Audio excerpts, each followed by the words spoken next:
அளவற்ற அல்லாளனும் நிகரற்ற அன்புடையவனுமாகிய அல்லாஹுவின் பெயரால். அலிஃப் லாம் மீம் சாத்.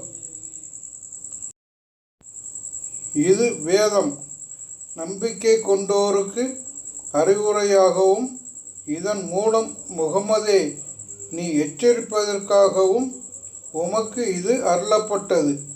எனவே இதனால் உமது உள்ளத்தில் கலக்கம் ஏற்பட வேண்டாம்.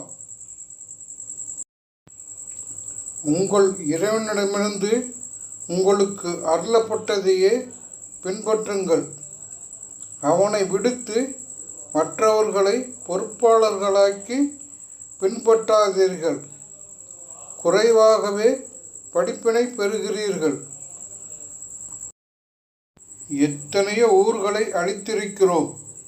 அவ்வூர்களுக்கு நமது வேதனை இரவு நேரத்திலோ முற்பகலில் அவர்கள் தூங்கும் போதோ வந்து சேர்ந்தது. நமது வேதனை அவர்களிடம் வந்தபோது நாம் அநீதியிழைத்து விட்டோம் என்று கூறுவதைத் தவிர வேறு ஏதும் அவர்களின் கூப்பாடாக இருக்கவில்லை.